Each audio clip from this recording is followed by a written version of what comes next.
I'm Ben Derman from the University of Chicago, and I'm here at ASH 2019 in Orlando. And we've heard a few talks this weekend about high-risk multiple myeloma. And I think one of the interesting controversies is what to really do once a patient's completed induction therapy.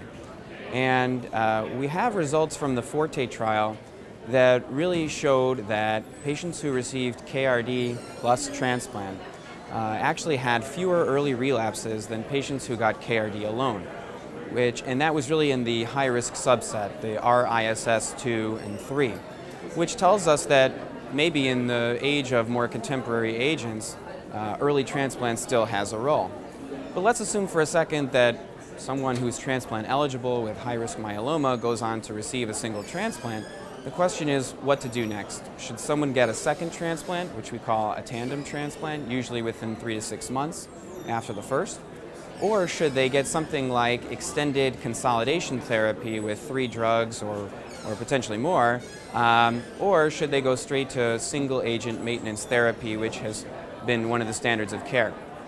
The Stamina trial, which was done in the US using contemporary induction therapy, actually compared these 3 methods. One was a tandem transplant, auto transplant. One was 4 cycles of consolidation with VRD, and the other arm was to len maintenance alone. And we saw no difference in the high-risk subsets or in the whole cohort altogether among these 3 regimens. So that begs the question, does tandem transplant really have a role still? And I think there's still debates on that. Maybe there's a select population. But I think for the most part, what's most intriguing is, though 4 cycles of consolidation did not lead to any major benefit for patients, the question is whether extended consolidation could actually improve outcomes. We have 2 single-arm studies that really support this. One is the data out of EMORY that looked at VRD for up to 3 years, which showed excellent survival rates.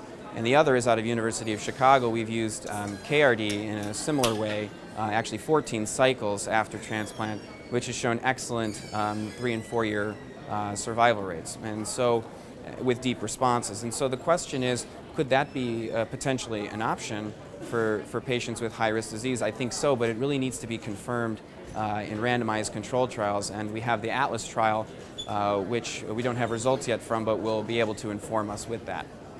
As far as allogeneic transplant after an autologous transplant, what we call a tandem auto-allo, I think we've seen enough evidence, including from Luciano Costa, who presented oral abstract earlier, that allogeneic transplant does not seem to improve overall survival in patients. And so I think we really have to think carefully about if the patients should really be getting an allogeneic transplant in the future. I know that's a bit of a controversial topic. Maintenance, I still think there's a role for that. We have the Myeloma XI study, whose results were recently reported and showed that patients even in certain high-risk subgroups did gain a benefit, but not all those subgroups did. So I think this is a really challenging population that we need to focus clinical trials on in the future. And one last thing I wanted to make a point is that in our IFM 2009 study out of France, they did show that achieving MRD negativity prior, either with transplant or for those who delayed transplant, had equivalent outcomes in the end. And so I think MRD negativity as an endpoint for high-risk patients really should be our goal in terms of how to approach therapy for them.